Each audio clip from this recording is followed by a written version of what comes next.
Bom dia, boa tarde ou boa noite. Hudson aqui, professor do curso de Direito da Faculdade Anhanguera, em Venda Nova, Belo Horizonte, Minas Gerais. Eu leciono as disciplinas de Teoria Geral do Direito Constitucional e também Direito Constitucional. A aula de hoje é na disciplina de Direito Constitucional. Nós vamos dar início ao processo legislativo. Então, para começar, a gente vai lá na Constituição Federal, seção 8 do processo legislativo, subseção 1, disposição geral, artigo 59. São as chamadas espécies normativas. A Constituição traz aqui quais são as espécies de normas jurídicas que vão ser produzidas pelo processo legislativo. Artigo 59, o processo legislativo compreende a elaboração de, inciso 1, emendas à Constituição. Então aqui transparece o exercício do poder constituinte derivado de reforma, não é? Dando a competência ao exercício desse poder ao Congresso Nacional para produzir emendas constitucionais, promovendo, portanto, a mutação formal, ou seja, uma alteração no texto da Constituição. As emendas se prestam a manter a Constituição atualizada, né? Se precisar melhorar alguma coisa, alterar alguma situação, né? modificando o texto da Constituição por meio das emendas constitucionais. 2. Leis complementares. Em resumo, as leis complementares, sempre que a Constituição entende que algum dos seus trechos, né, alguma parte, algum assunto tido como importante, deva ser diretamente regulamentado de forma mais específica, a Constituição exige, então, determina, então, que essa regulamentação direta a esse trecho, né, a esse ponto específico da Constituição, um direito fundamental, por exemplo, algo do tipo, seja feito por lei complementar. Quando é este o caso, a Constituição ela é expressa e ela cita expressamente, né, a expressão lei complementar. Então ela estabelece lá um determinado assunto e diz que esse assunto será regulamentado por meio de lei complementar. Inciso 3, leis ordinárias. Aí já são leis que vão tratar de assuntos os mais variados, claro, todo e qualquer assunto, toda e qualquer lei infraconstitucional, né, tem que estar de acordo com a Constituição, né? É o processo de constitucionalidade. Mas as leis ordinárias são usadas para tratar de assuntos mais diversos, como, por exemplo, os códigos, né? Código Civil, Código de Trânsito, Código de Processo, né? E a legislação em geral. 4. As leis delegadas. Aí é atribuição ao chefe do executivo, né, no exercício de uma função atípica, porque não é função típica do executivo produzir leis, né, mas em se entendendo que seja necessário se passar por um processo mais curto, né, que não demande tanto tempo, tanta discussão, tanta deliberação no processo legislativo ordinário lá no Congresso, o presidente da República tem a possibilidade de requerer ao Congresso que lhe delegue a função de legislar, tá? E aí seria a lei delegada. Claro que, como é função típica do legislativo, né, a produção legislativa, a palavra final é do legislativo. Então, o Congresso pode ou não delegar essa função legiferante ao Poder Executivo. 5. Medidas provisórias. Na mesma linha, é dada a prerrogativa ao presidente da República como chefe do Poder Executivo, né, exercendo função atípica do Executivo, né, porque não é função típica do Executivo produzir leis, mas em casos que a Constituição prevê como de relevância e urgência, o presidente da República pode então editar uma medida provisória que passa, assim, a partir da sua publicação, a valer como lei, né, podendo tratar de assuntos tanto de leis complementares quanto de leis ordinárias, mas editada a medida provisória, imediatamente o presidente deve remetê-la ao Congresso Nacional, repito, porque é função típica do Congresso Nacional, o Poder Legislativo, né, a produção legislativa, e aí então o Poder Legislativo ele inicia o processo legislativo de verificação da medida provisória, podendo arquivá-la, rejeitando-a, e aí, se assim for, a medida provisória perde validade, né? Devendo, obviamente, serem resguardados os seus efeitos que eventualmente tenham sido produzidos enquanto ela esteve válida, né, em vigor, né? Podendo gerar eventualmente coisa julgada ou direito adquirido ou ato jurídico perfeito, né? Então esses direitos têm que ser resguardados, mas aí se a medida provisória foi arquivada, foi rejeitada, ela cessa a sua existência. Ou o Congresso Nacional pode entender que a medida provisória é válida, é útil, é importante, né? Atende aos requisitos de relevância e urgência, e aí pode transformá-la em lei. E aí ela deixa, obviamente, de ser medida provisória, se torna lei, e aí ela segue aí seu curso de vigência, de existência, de validade, normalmente aí no ordenamento jurídico. E transformar a medida provisória em lei pode se dar basicamente de duas formas. O Congresso entende que a medida provisória, tal qual ele tenha recebido, né, no seu texto original, esteja ok, e aí já aprova e transforma em lei, e aí já promulga diretamente, não precisa voltar para o presidente, já que foi, né, o presidente ou o Poder Executivo que teria elaborado aquele texto, então se não houve alteração, não há necessidade de retornar ao presidente para eventual sanção ou veto. Mas, por outro lado, se o Congresso aprova a medida provisória com alterações, né, promovendo emendas, ajustes, alterações ao texto original, aí, né, essa lei, né, da qual a medida provisória foi transformada, né, essa lei oriunda da medida provisória, o Congresso Nacional manda para o presidente da República para se manifestar, né, sancionando ou vetando, já que ela teria sofrido alterações na sua redação original. Inciso 6 do 59, decretos legislativos, e inciso 7, resoluções.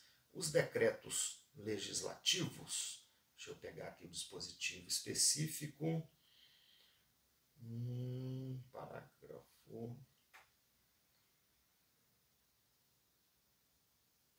só um minuto.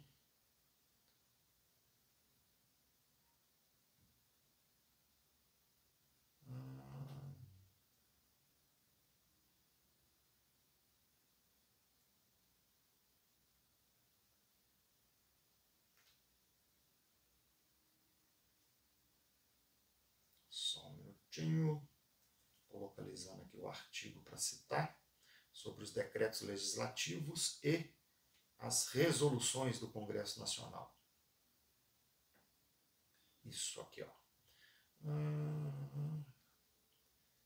Isso mesmo. Os decretos legislativos, dentre outras situações, serão usadas pelo Congresso Nacional lá na análise, no processo legislativo da medida provisória, na seguinte etapa, ou na seguinte situação.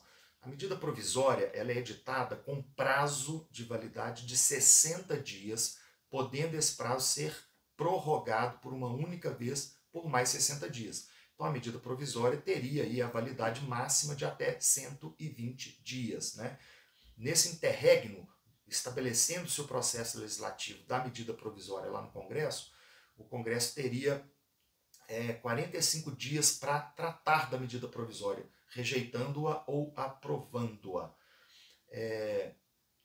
Se o Congresso se manifestar e rejeitar a medida provisória, ou se por qualquer motivo o Congresso foi omisso ou não conseguiu, né, cumprir esse prazo e passaram-se os 120 dias de possibilidade de validade de existência da medida provisória, de uma forma ou de outra a medida provisória perde validade, não é isso?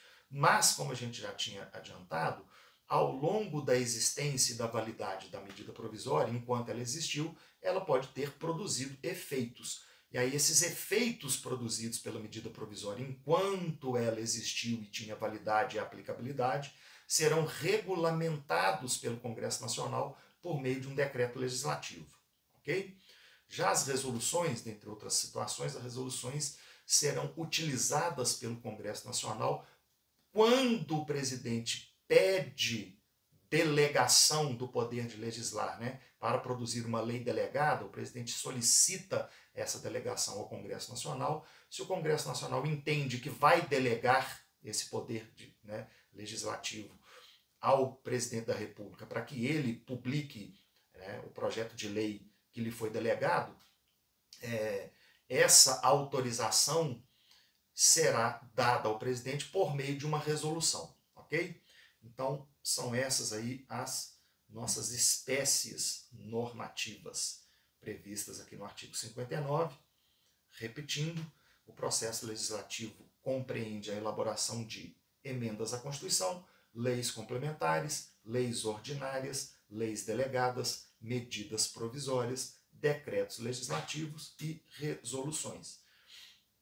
Parágrafo único. Lei complementar disporá sobre a elaboração, redação, alteração e consolidação das leis. Então, olha que interessante. A gente dizia que, com relação às leis complementares, quando a Constituição entende que um dos seus dispositivos, ou direitos, ou normas deva ser regulamentada diretamente por uma lei complementar, ela é expressa. Está aqui um exemplo já no próprio parágrafo único do artigo 59, em que a Constituição exige expressamente uma lei complementar para dispor sobre a elaboração, redação, alteração e consolidação das leis. Ok? Vamos lá, então. Fases do processo legislativo, fases assim, gerais, né? No processo legislativo ordinário, por assim dizer, terá um ou outro ajuste, uma ou outra especificidade conforme a espécie normativa, né, que vai passar lá pelo Poder Legislativo, né? Por exemplo, a lei delegada não vai passar rigorosamente por todas essas fases da forma como é estabelecida, por exemplo, uma lei ordinária, mas de qualquer forma é bom que a gente saiba aqui quais são as fases de um processo legislativo, né, na Constituição brasileira.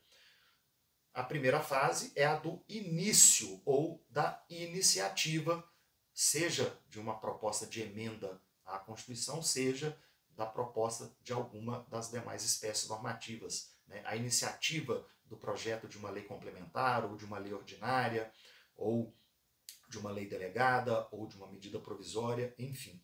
Então, a iniciativa que diz respeito ao momento em que o projeto de lei se inicia, né, no processo legislativo, lá no Congresso, ou, se for o caso da medida provisória, né, esse processo se inicia com a edição da medida provisória pelo presidente, ou na lei delegada, o processo legislativo se inicia quando o presidente já tem um projeto de lei elaborado e solicita ao Congresso Nacional que lhe delegue o poder de promulgar esse projeto de lei, né? Então, a iniciativa diz respeito ao início do processo legislativo, conforme seja aí a espécie normativa, e também diz respeito a quem pode apresentar o projeto, a quem pode iniciar o projeto de lei conforme a espécie normativa. Ok? Então, por exemplo, nas emendas à Constituição, as emendas à Constituição que são tratadas aqui no artigo 60, que diz o seguinte: a Constituição poderá ser emendada mediante proposta.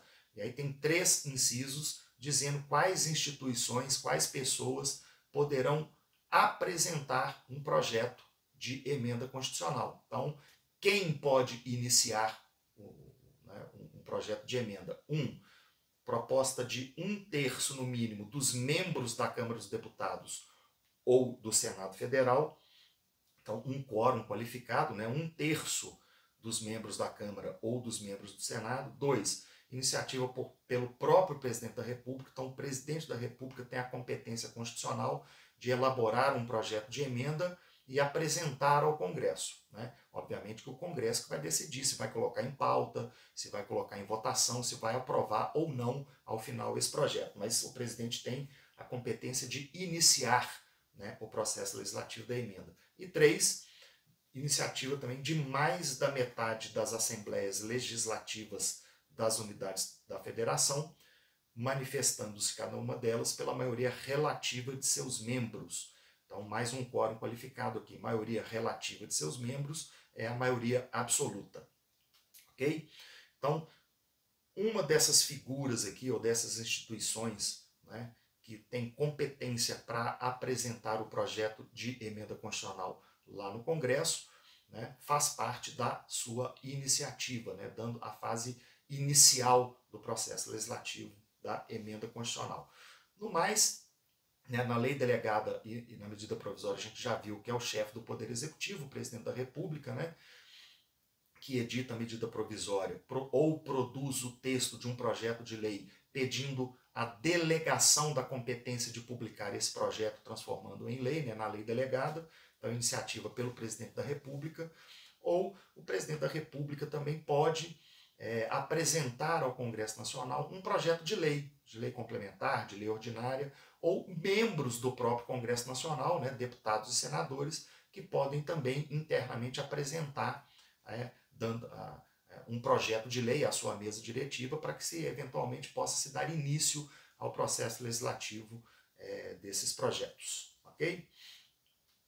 E algumas outras figuras também que podem apresentar projeto de lei, como por exemplo aqui das leis previstas aqui no artigo 61 da Constituição, que diz que a iniciativa das leis complementares e ordinárias cabe a qualquer membro ou comissão da Câmara dos Deputados, do Senado Federal ou do próprio Congresso Nacional, né, se forem comissões mistas. Cabe também ao presidente da República a iniciativa de leis complementares e ordinárias, ao Supremo Tribunal Federal, aos tribunais superiores, ao Procurador-Geral da República e aos cidadãos também, na forma e nos casos previstos nessa Constituição. Nessa última parte aqui, né, cidadãos, nós, né, cidadãos brasileiros também podemos apresentar projeto de lei junto ao Congresso, é a famosa iniciativa popular. Prevista aqui no parágrafo 2º do artigo 61, que diz o seguinte: a iniciativa popular de lei, né, lei complementar ou lei ordinária, pode ser exercida pela apresentação à Câmara dos Deputados de projeto de lei subscrito por, no mínimo, 1% do eleitorado nacional, distribuído pelo menos por 5 estados, com não menos de 0,3% dos eleitores de cada um deles. A famosa iniciativa popular de leis. Voltando aqui às fases, após a iniciativa, né, iniciou-se o processo legislativo, vai para a discussão. A discussão vai ser feita nas várias comissões permanentes, ou assim também apelidadas, chamadas, né, as comissões temáticas. Né? E após a discussão, passa-se a fase da deliberação, ou seja, a votação. Né? Se o Congresso, a Câmara, o Senado, ou a comissão, ou, se for o caso, o próprio plenário, né, após as discussões, após alterações no projeto, emendas, ajustes, etc. e tal, chegou lá na fase de deliberação ou votação, isso é colocado em pauta, e aí os deputados e os senadores irão decidir se aprovam ou rejeitam o determinado projeto de lei. Tá? A título de exemplo, eu tenho aqui a listinha das comissões permanentes lá da Câmara dos Deputados. Vocês encontram, né, quais são as comissões, tanto no regimento interno da Câmara quanto no regimento interno do Senado. Tá? Só a título de exemplo aqui, ó, as comissões permanentes por onde irão passar os projetos de lei que estarão tramitando, né, lá perante a Câmara, são Comissão de Administração e Serviço Público. Então, se o projeto de lei tratar de temas nesse sentido, né, da questão da administração pública e do serviço público, necessariamente vai passar por essa comissão. Então, dependendo do tema, né, de que trata o projeto de lei, vai passar pela comissão que tem aderência lá naquele tema. Né?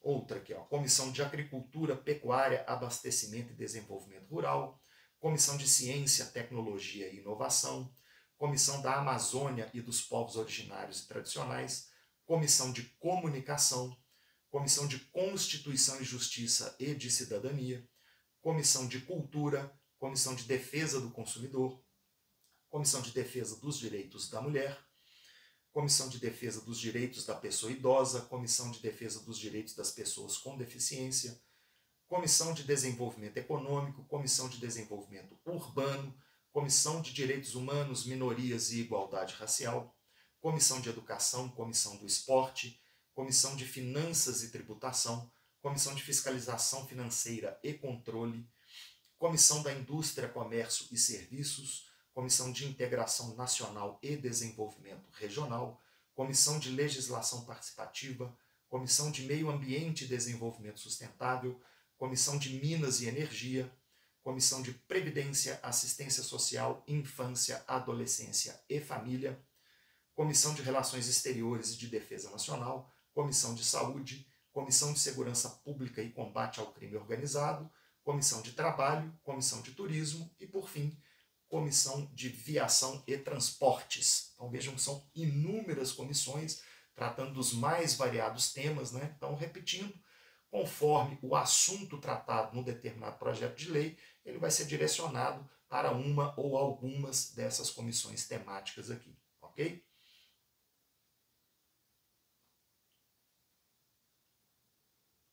Dando sequência aqui, então,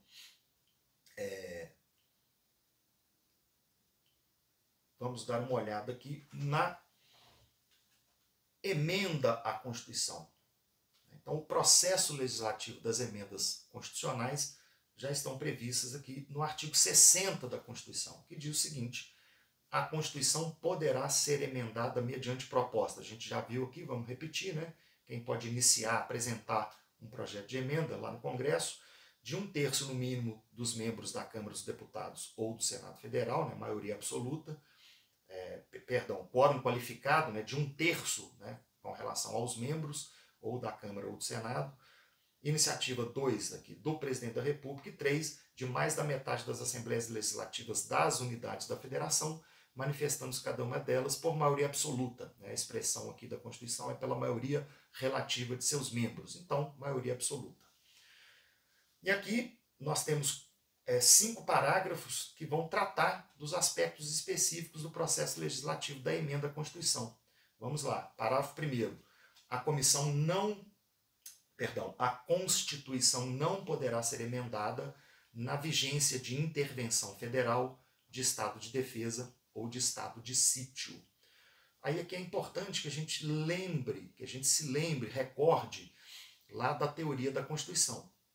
Quando a gente estudou teoria do poder constituinte, e a gente viu lá o exercício do poder constituinte derivado de reforma, né, o poder de emenda, né, ou o poder de alteração da Constituição, né, que se desdobra em 2 tipos, né? As emendas constitucionais propriamente ditas, ou seja, as mutações formais, as alterações formais ao texto da Constituição, né? Então é o que a gente está vendo aqui, o processo legislativo das emendas constitucionais, que promovem mutações ou alterações ou mudanças formais no texto da Constituição, né? Ou também o exercício do poder de reforma pode se dar por meio da hermenêutica, da interpretação, lá pelos tribunais principalmente, né? Pelo Poder Judiciário em especial, ou como última instância o Supremo Tribunal Federal, que dá a última palavra sobre interpretação e aplicação constitucional, promovendo alterações no significado da norma encontrada no texto da Constituição, mas sem se alterar o texto, né? Altera-se a interpretação, o significado da norma constitucional sem se alterar o texto. Aqui no processo legislativo das emendas constitucionais, a gente está diante, né, das alterações ou das mutações formais no texto da Constituição por meio das emendas. E aí, quanto à teoria do poder constituinte, sobre o poder constituinte derivado de reforma, né, a teoria da Constituição traz alguns limites ao exercício desse poder reformador, né? Quais sejam limites circunstanciais, limites formais, limites materiais e limites temporais, tá? A nossa Constituição de 88 adotou 3 desses limites. Ela não adota os limites temporais, tá? Mas adota os circunstanciais, os materiais e os formais.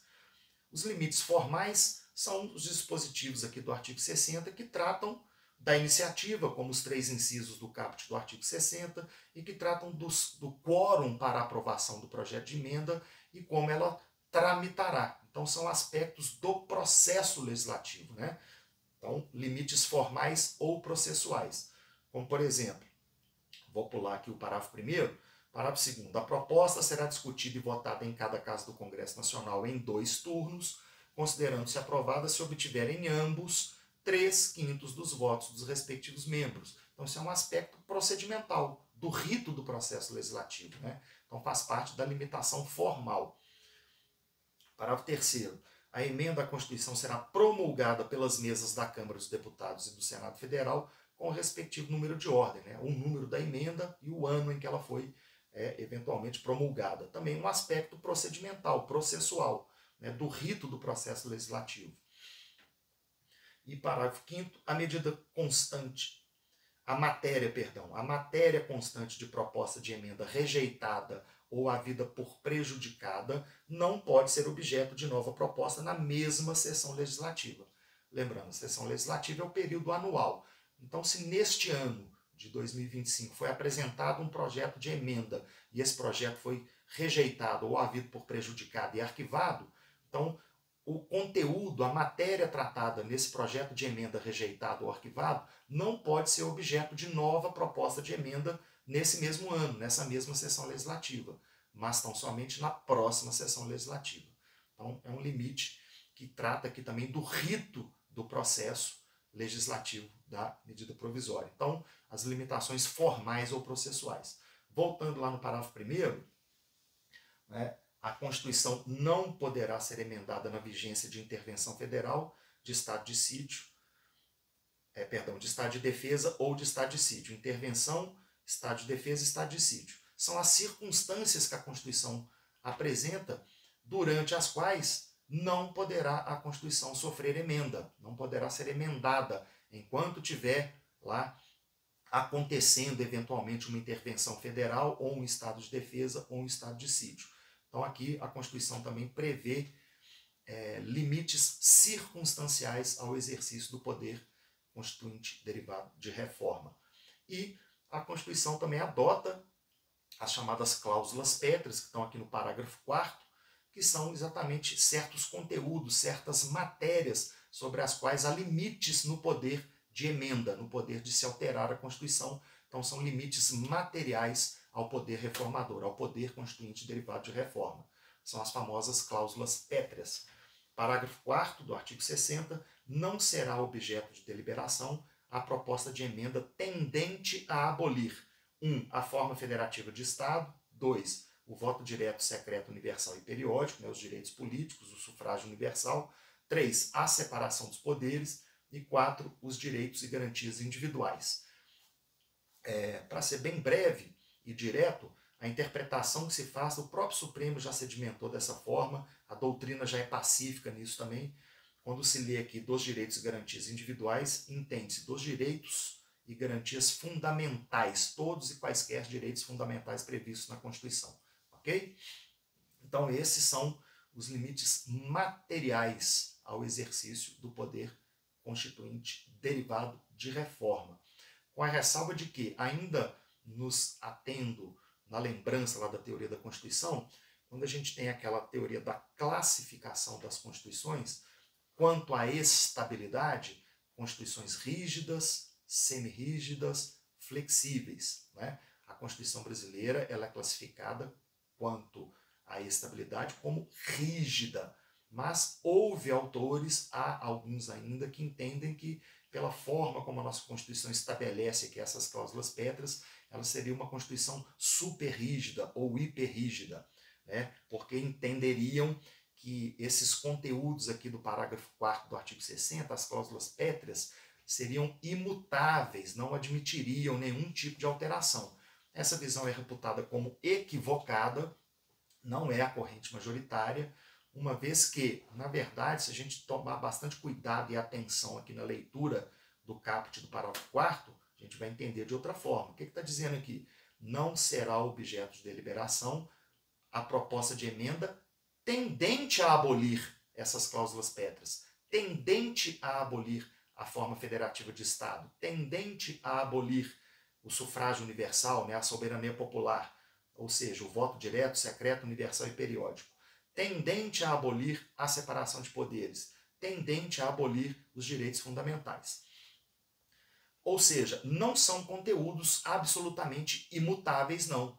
Né? Pode haver sim, e há, e já houve várias emendas constitucionais tratando desses assuntos. Não é?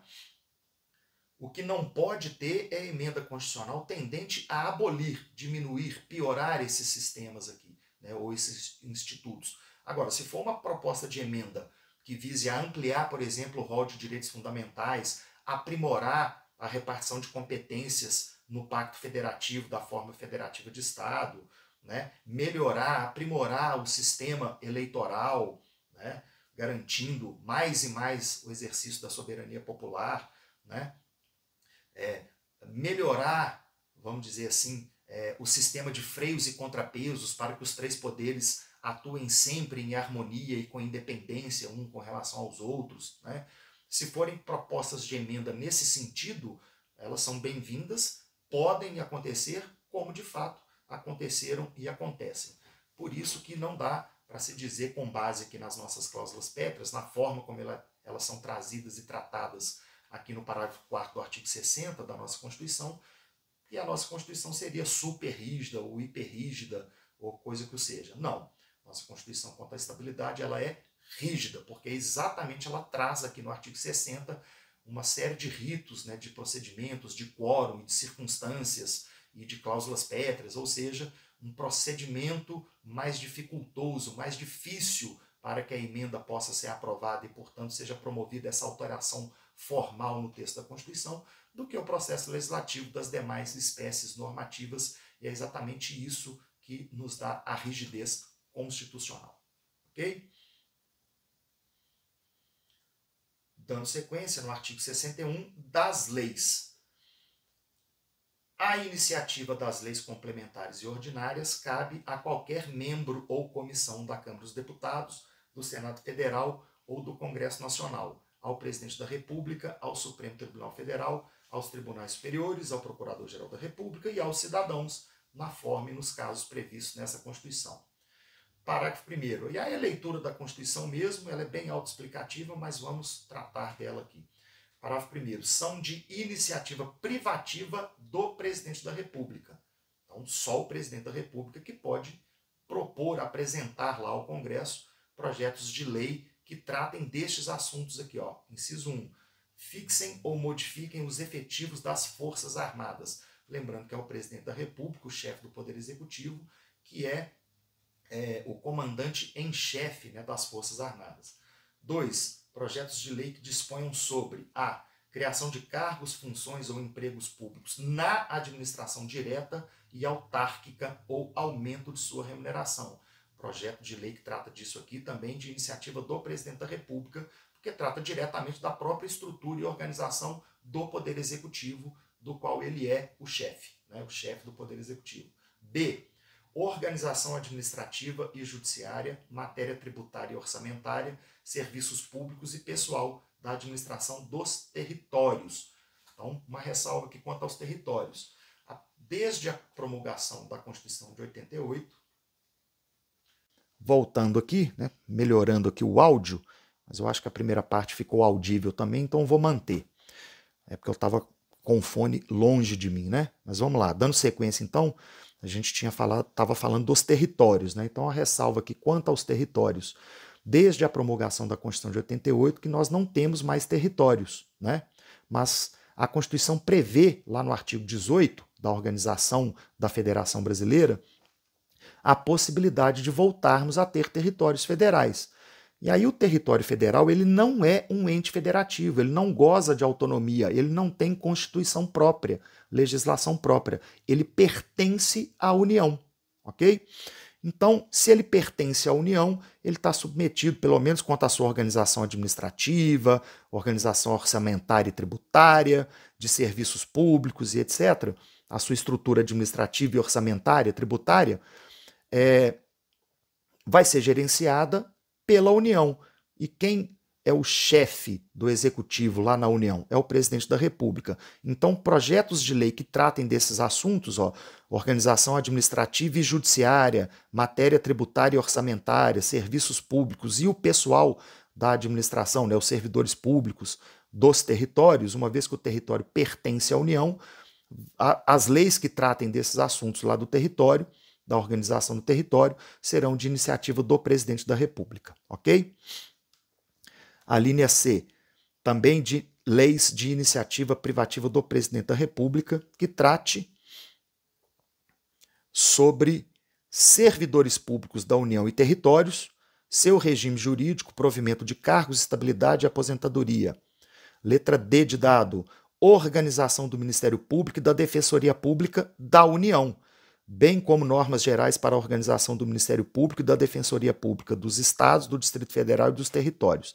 Nessa segunda parte aqui do dispositivo, cabe um detalhamento, uma ressalva, bem como normas gerais para a organização, do Ministério Público e Defensoria Pública dos Estados, do Distrito Federal e dos territórios. Aí faz parte da competência legislativa concorrente. Lá na estrutura da Federação, artigo 18 e seguintes, a Constituição traz a repartição de competências.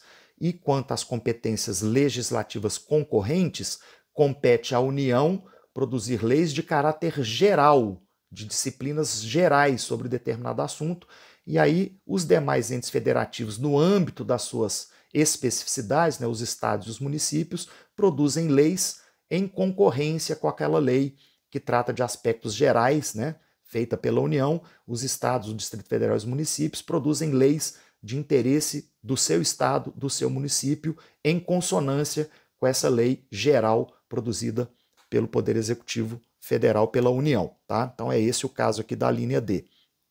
A linha E, criação e extinção de ministérios e órgãos da administração pública, observado o disposto no artigo 84, inciso 6.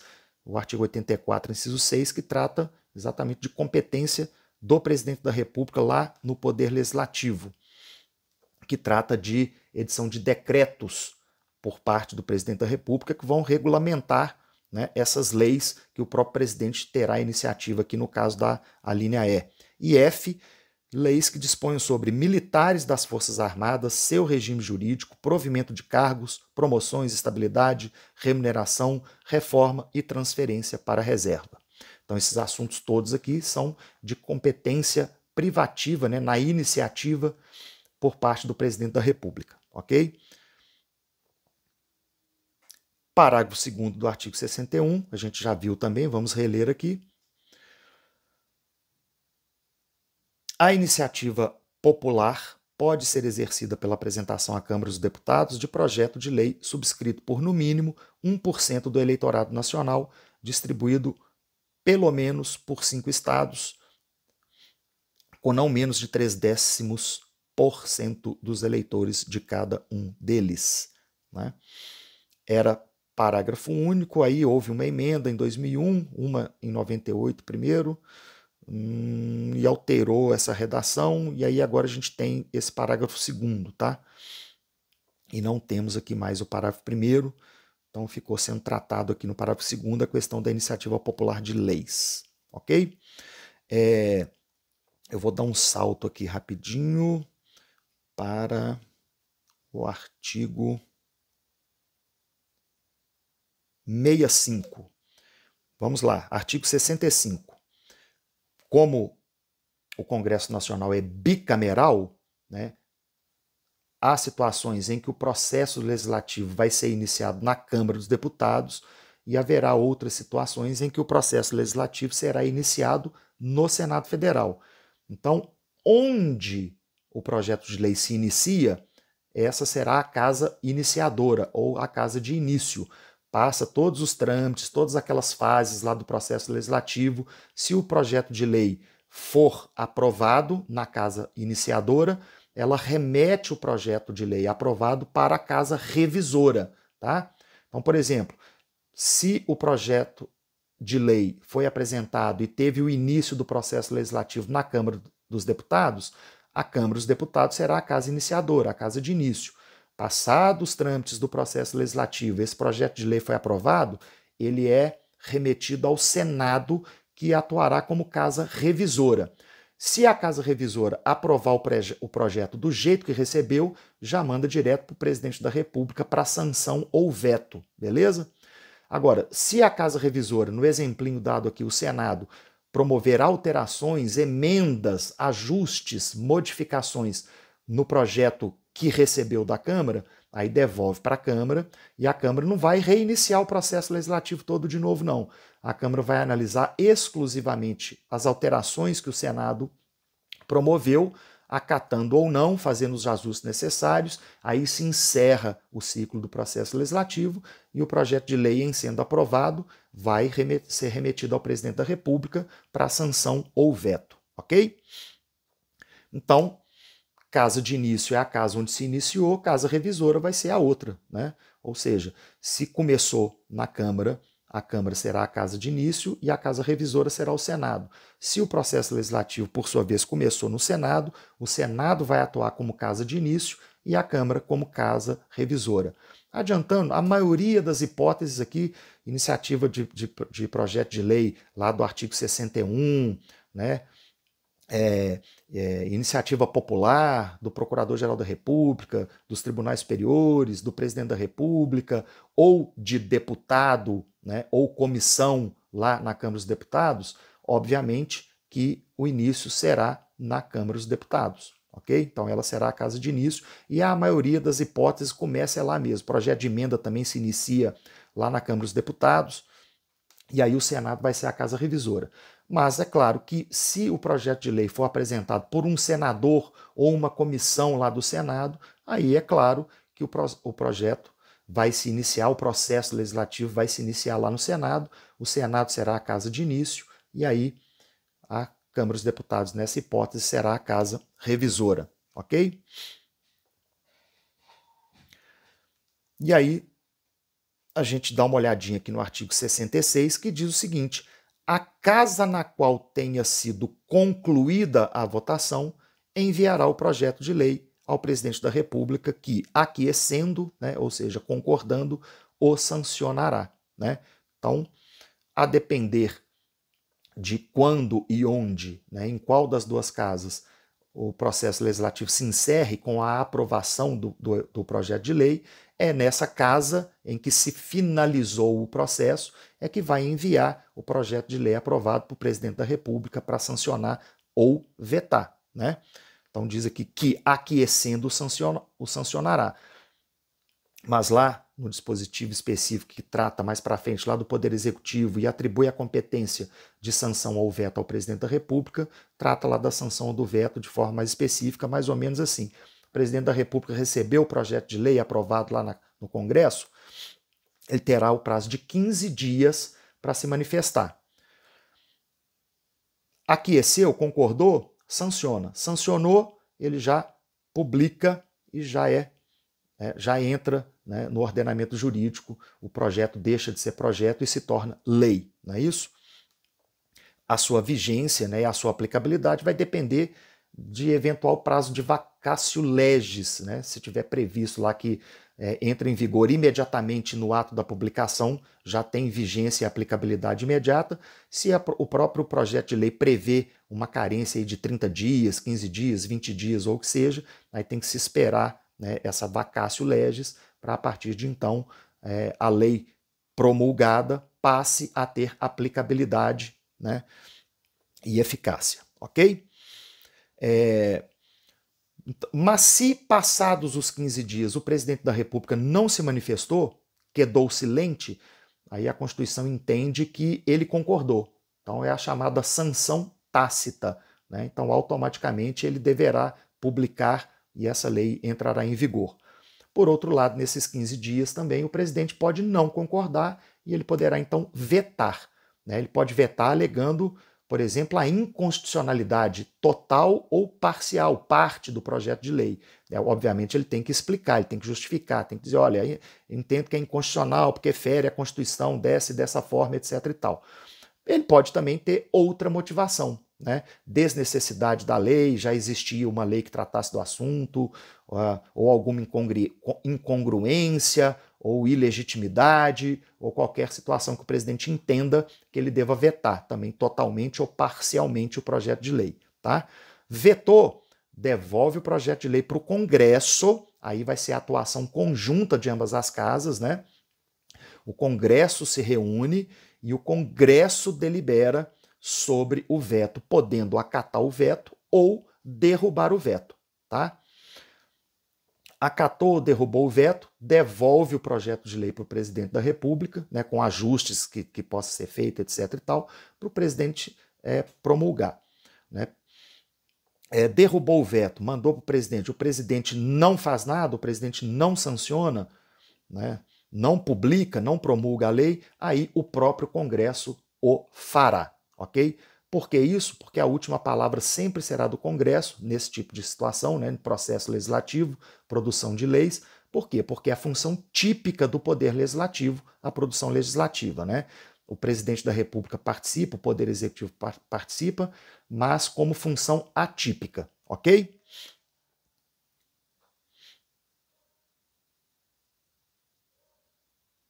Eu vou pular aqui agora para o artigo. Então vamos nos manter aqui no artigo 66, né? Tem alguns detalhamentos aqui que a gente já explicou, mas vamos a eles aqui, ó. Artigo 66, então, que a gente explicou. A casa na qual tenha sido concluída a votação enviará o projeto de lei ao presidente da República, que, aquecendo, o sancionará. Parágrafo 1º. Se o presidente da República considerar o projeto no todo ou em parte inconstitucional ou contrário ao interesse público, vetá-lo-á total ou parcialmente, no prazo de 15 dias úteis, contados da data do recebimento. E comunicará dentro de 48 horas ao presidente do Senado Federal os motivos do veto. Aí o detalhe aqui. Por que comunicará ao presidente do Senado e não ao presidente da Câmara?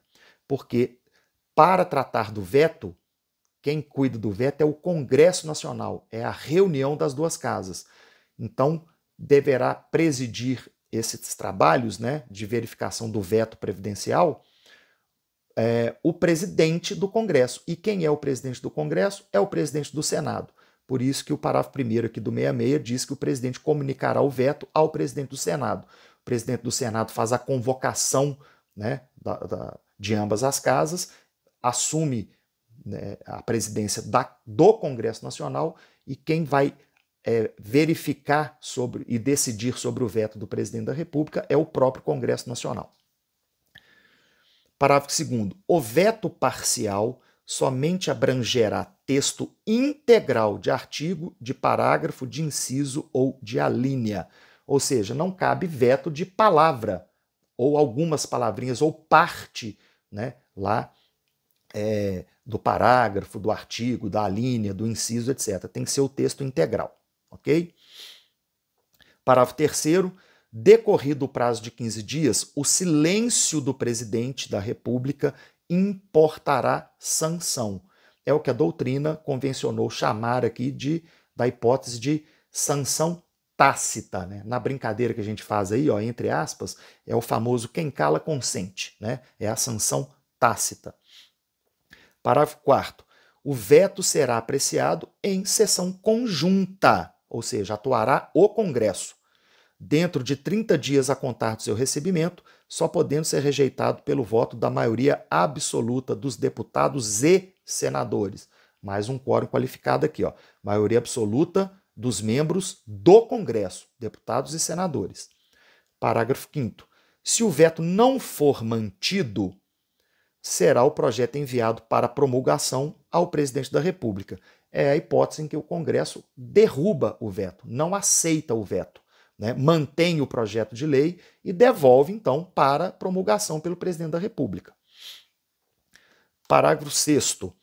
Esgotado sem deliberação o prazo estabelecido no parágrafo 4º, o veto será colocado na ordem do dia da sessão imediata, sobrestadas as demais proposições até sua votação final. O que está sendo dito aqui é o seguinte: Se o presidente vetou um projeto de lei, mandou o veto para o Congresso tem que cuidar disso, tem que dar prioridade para isso, tá? Senão, as outras pautas serão sobrestadas até que o Congresso delibere sobre o veto, ok? E parágrafo 7º, se a lei não for promulgada dentro de 48 horas pelo presidente da República, nos casos lá de veto, né, de derrubada do veto, né, parágrafo 3º e parágrafo 5º, o presidente do Senado, que é o presidente do Congresso, a promulgará. E se este não o fizer em igual prazo, caberá ao vice-presidente do Senado fazê-lo.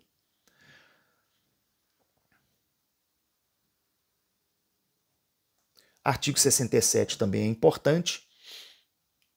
A matéria constante de projeto de lei rejeitado somente poderá constituir objeto de novo projeto na mesma sessão legislativa, mediante proposta da maioria absoluta dos membros de qualquer das casas do Congresso Nacional. Ok? Então vejam que aqui tem uma diferença com relação à emenda constitucional. A gente viu lá que o assunto tratado num projeto de emenda que tenha sido rejeitado não pode ser apresentado de forma alguma na mesma sessão legislativa.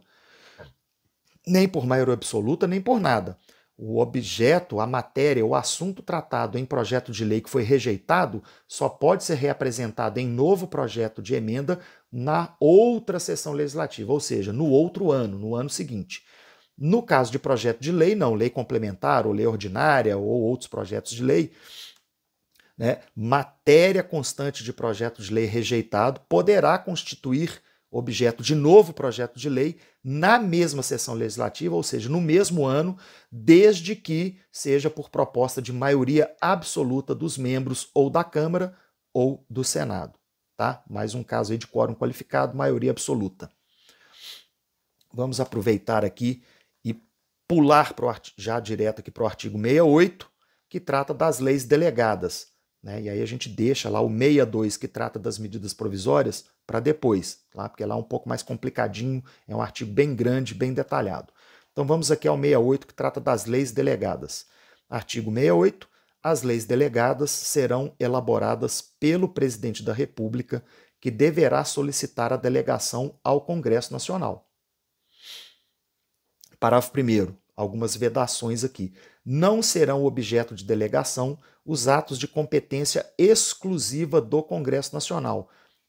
Onde é que estão previstos esses casos aqui? Lá no artigo 48 da Constituição, que traz as competências, né, legislativas exclusivas, matérias que deverão ser legisladas exclusivamente pelo Congresso Nacional.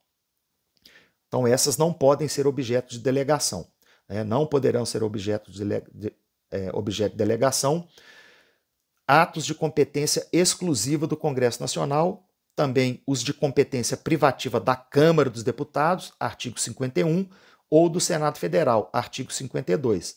A matéria reservada à lei complementar também não pode ser tratada por lei delegada aqui, né? Nem a legislação sobre, que também não pode ser objeto de lei delegada. 1. Organização do Poder Judiciário e do Ministério Público, a carreira e a garantia de seus membros. 2. Nacionalidade, cidadania, direitos individuais, políticos e eleitorais. Não pode ser objeto de lei delegada. E 3. Planos plurianuais, diretrizes orçamentárias e orçamentos. Parágrafo 2º. A delegação ao presidente da República terá a forma de resolução do Congresso Nacional, que especificará seu conteúdo e os termos de seu exercício. Parágrafo 3º. Se a resolução determinar a apreciação do projeto pelo Congresso Nacional, este a fará em votação única, vedada qualquer emenda. Então, ou aprova do jeito que está, ou rejeita. O Congresso não poderá alterar, né, a lei delegada, apresentada pelo presidente da República. Tá? Isso se o Congresso assim decidir, na resolução que trata da delegação, né, que ela deverá ser apreciada pelo Congresso. Porque se simplesmente analisar lá, ver que está tudo ok, e na sua resolução delegar o poder de legislar ao presidente da República, o que o presidente vai fazer é sancionar, não é nem sancionar, porque a iniciativa foi dele próprio, mas sim publicar e promulgar, né, essa lei delegada, que se transformará, obviamente, em lei entrando em vigor no ordenamento jurídico, tá bom? Então, o parágrafo 3º aqui ocorre quando o Congresso entenda que quer deliberar antes de delegar ou não. Aí coloca em discussão e votação, e aí aprovou, né? Manda para o presidente vai publicar, não aprovou, aí não vai autorizar. Mas o que não pode aqui nesse caso é o Congresso alterar o teor do projeto de lei delegado que o presidente enviou solicitando a delegação, ok? E por fim aqui o 69, que trata especificamente do quórum de maioria absoluta, um quórum qualificado para as leis complementares, né? 69, as leis complementares serão aprovadas por maioria absoluta. Então, lembrando lá do artigo 47, que traz como regra geral a maioria simples para aprovação e deliberação, né, dos projetos de lei lá no Congresso Nacional, né, salvo disposição constitucional em contrário. Então, são essas hipóteses em que a Constituição traz quórums qualificados expressamente, né? Então, lá para a emenda constitucional, quórum qualificado de 3/5, aqui para as leis complementares, quórum qualificado de maioria absoluta, né? Se não tem essa especificação, então nas outras, lei ordinária, medida provisória, etc., né? Se não traz nenhuma exigência de quórum qualificado, maioria simples. Vamos voltar aqui um pouquinho e vamos dar uma olhada aqui no artigo 63. O que diz aqui?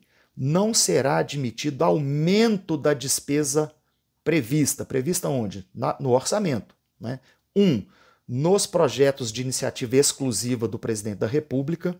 Aí traz algumas ressalvas aqui que a gente não vai ler agora, mas eu remeto vocês à leitura. Ressalvado o disposto no artigo 166, parágrafo 3º e 4º, tirando essa exceção, não será admitido aumento de despesa prevista nos projetos de iniciativa exclusiva do presidente da República. E 2, nos projetos sobre organização dos serviços administrativos da Câmara e do Senado, dos tribunais federais e do Ministério Público, ok? Então essas proibições aqui de aumento de despesa não pode ficar mexendo na lei orçamentária. A lei orçamentária foi publicada, foi aprovada, ela vai valer pela sessão legislativa, né, pelo ano, e ela deve ser cumprida, ok? E por fim, mas não menos importante, artigo 62, que trata das medidas provisórias. Então vamos lá. São, além do caput, 12 parágrafos. Vamos tratar disso agora. Artigo 62. Em caso de relevância e urgência, então não é ou, é e, então essas duas hipóteses, essas duas situações têm que ocorrer para que se autorize ao presidente da República a edição de medida provisória. Em casos de relevância e urgência, obviamente no sentido do interesse público, né? Princípio da impessoalidade. Então, em casos de relevância e urgência, o presidente da República poderá, não é obrigatório, é claro, é uma faculdade, poderá adotar medidas provisórias com força de lei, devendo submetê-las de imediato ao Congresso Nacional. Por quê? Porque, repetindo aqui, é função típica do Poder Legislativo tratar de produção de direito novo, produção legislativa.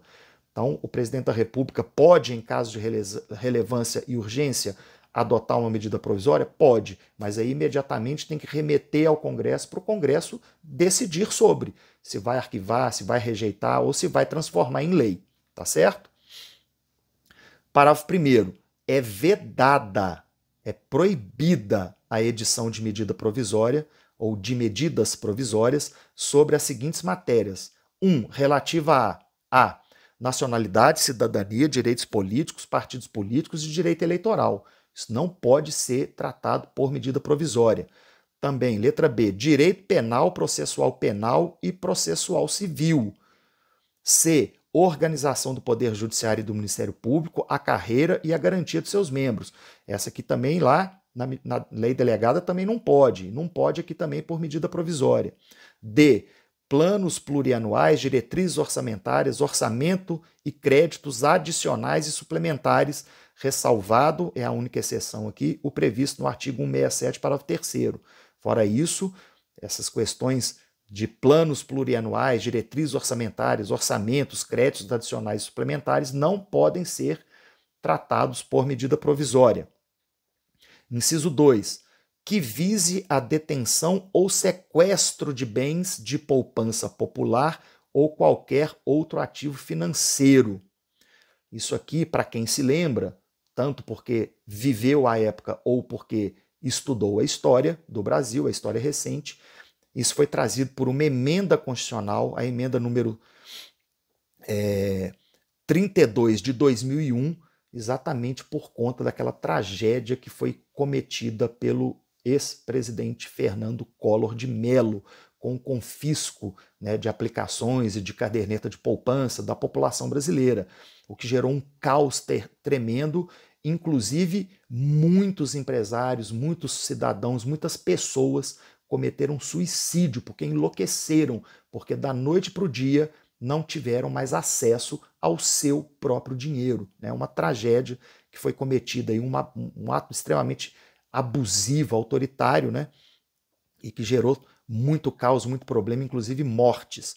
Então, agora a gente tem essa previsão expressa que não pode o presidente da República tratar por medida provisória de assunto que vise detenção ou sequestro de bens de poupança popular ou qualquer outro ativo financeiro. Inciso 3. Reservada a lei complementar. Então, medida provisória não pode tratar de assunto que seja reservado à lei complementar. Só assuntos de lei ordinária. 4.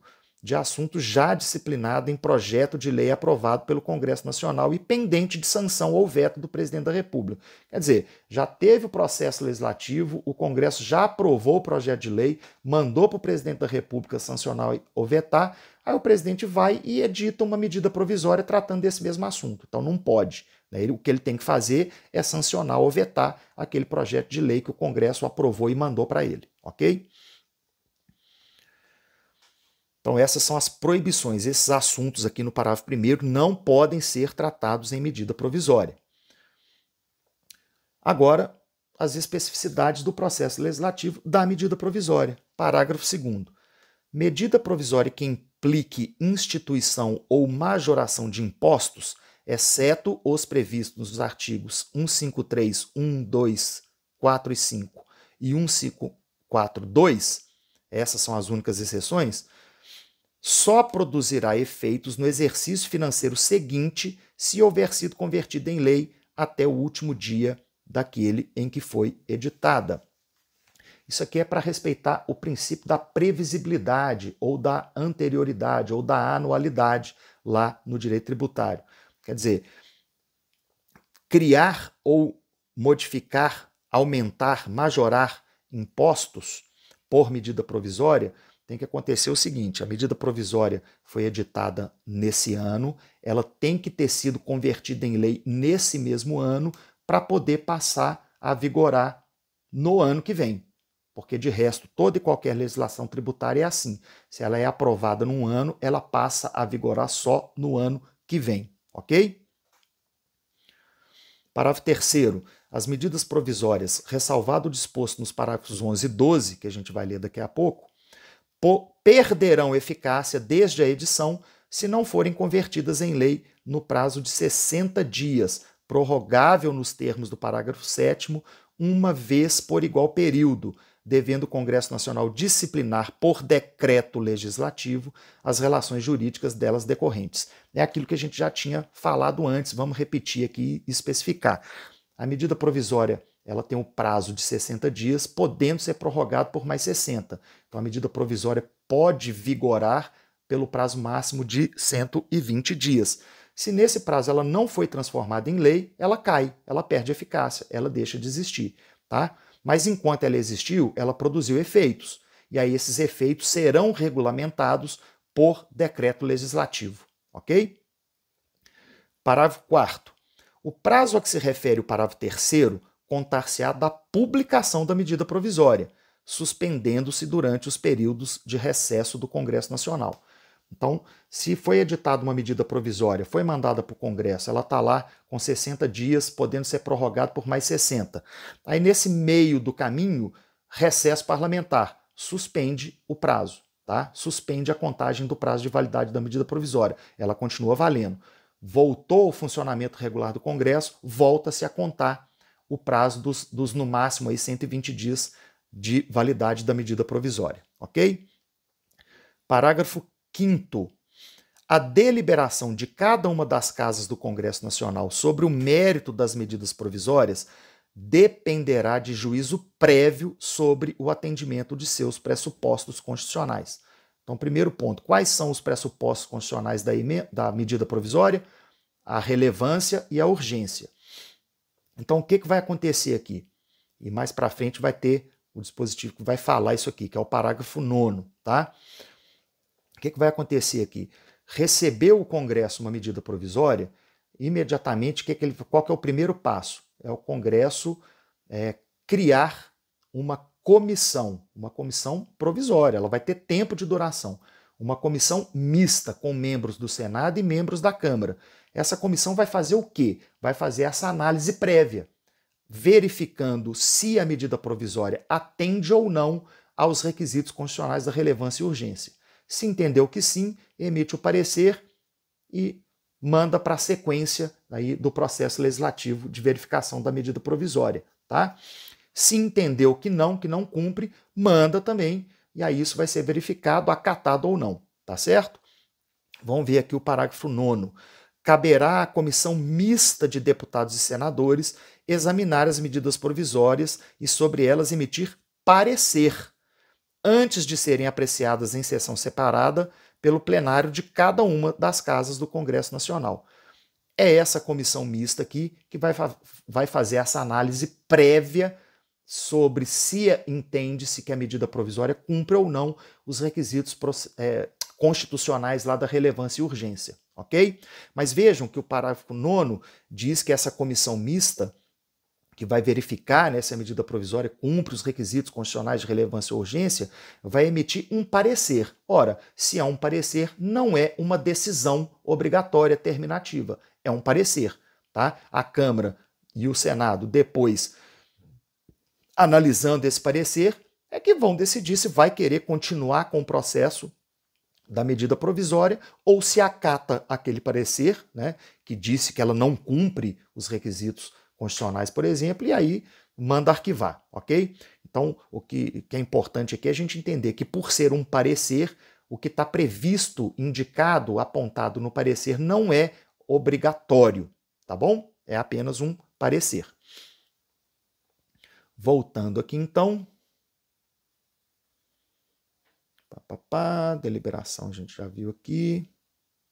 Do juízo prévio. Parágrafo 6º.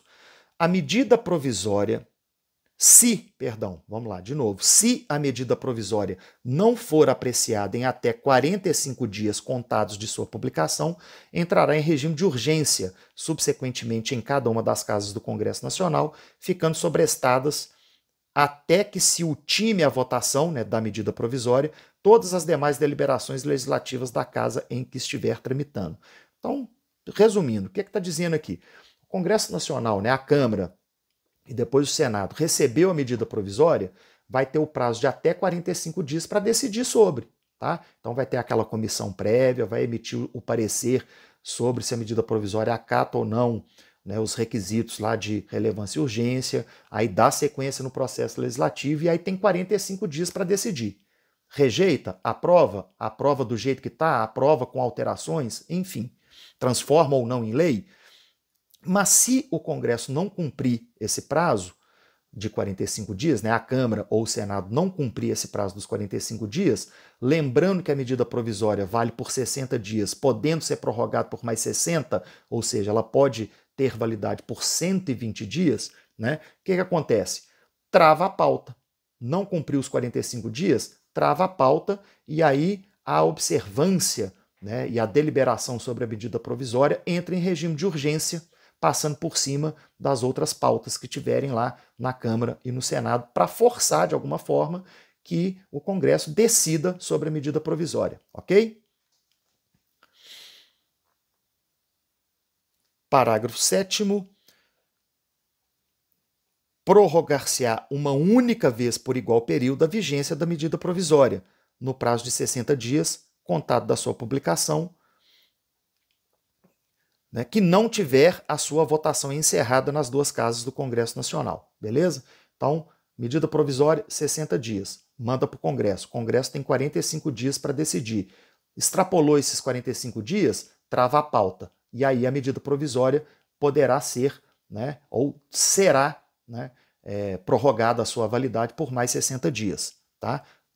Repetindo, sendo enfadonho aqui, mas repetindo, medida provisória só poderá ter validade por até 120 dias, 60 mais 60, e não mais. Parágrafo 8º. As medidas provisórias terão sua votação iniciada na Câmara dos Deputados. Então aqui também está sendo expresso. Qual que será a casa de início de verificação da medida provisória, de início do processo legislativo de verificação da medida provisória? A Câmara dos Deputados. Então, neste caso, o Senado funciona como casa revisora. Parágrafo 7º a gente já viu. O 8º a gente acabou de ver. O 9º a gente já viu também, que é a comissão mista, né, que vai verificar e emitir parecer sobre se a medida provisória cumpre ou não os requisitos de relevância e urgência. Parágrafo 10. É vedada a reedição na mesma sessão legislativa de medida provisória que tenha sido rejeitada ou que tenha perdido sua eficácia por decurso de prazo.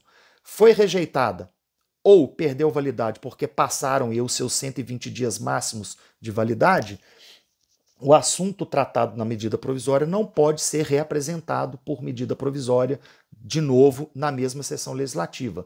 Assim como lá na emenda constitucional, só pode ser objeto de nova medida provisória a ser apreciada pelo Congresso Nacional tratando desse mesmo assunto na sessão legislativa, ou seja, no ano seguinte, no próximo ano. Parágrafo 11. Não editado o decreto legislativo a que se refere o parágrafo 3º, aquele que o Congresso edita para tratar de regulamentar os efeitos produzidos por medida provisória que perdeu o prazo de validade e não foi nem arquivada nem transformada em lei. Né? Então, não editado esse decreto legislativo, né, que se refere ao parágrafo 3º, até 60 dias após a rejeição ou perda de eficácia de medida provisória, as relações jurídicas constituídas e decorrentes de atos praticados durante sua vigência conservar-se-ão por ela regidas, ok? Ou seja, é aquela garantia que está prevista no próprio artigo 5º da Constituição, que prevê a segurança jurídica, resguardando coisa julgada, ato jurídico perfeito e direito adquirido.